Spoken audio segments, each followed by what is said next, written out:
അവർ ഈ കോടിപതികളാകാനുള്ള കാരണം അവരുടെ ഉമ്മാന്റെ ദുആ. നിനക്കൊരു പെട്ടിക്കടയാവുള്ളേ, നീ പെണ്ണും പിള്ളയുടെ തലകടിക്കടിയിലാ വെക്കുന്നത്. എങ്ങനെ നീ രക്ഷപ്പെടും? എങ്ങനെ രക്ഷപ്പെടും? പെണ്ണെ, ഞാൻ നിന്നെ കുറ്റപ്പെടുത്തിയതല്ല, നിങ്ങൾ ആരെയും കുറ്റപ്പെടുത്തിയതല്ല. നീയും അങ്ങനെ തന്നെ. നിനക്കൊരു നല്ല ജീവിതം ഉണ്ടാക്കി തന്ന നിന്റെ ഉമ്മാനെ വിളിച്ചിട്ട് സുഖമാണോ എന്ന് ചോദിക്കാത്ത എത്രയോ പെണ്ണുങ്ങളുണ്ട്. ഒരു പണക്കാരനായി കെട്ടിയവനെ കിട്ടിയപ്പോ പെറ്റ തള്ളയൊക്കെ പോയി. പാപ്പായി ഉമ്മായൊക്കെ എവിടെ കിടക്കണെന്ന് പോലും നിനക്കറിയത്തില്ല. നിനക്കിപ്പം CSE റൂമിനകത്ത് കിടന്നാലേ ഉറക്കം വരൂ. ആ പാവങ്ങളെ നിനക്ക് ചിന്തയില്ലല്ലോ. വിളിച്ചിട്ട് സുഖമാണോ എന്ന് ചോദിക്കാത്ത എത്രയോ മക്കൾ.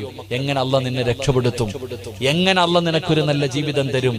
നീ പെറ്റ തള്ളയെ മറന്നവളല്ലേ? ജന്മം നൽകിയ പിതാവിനെ വേദനിപ്പിച്ചവളല്ലേ?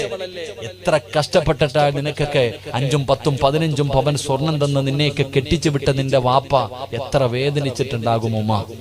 നീ മറന്നുപോയി.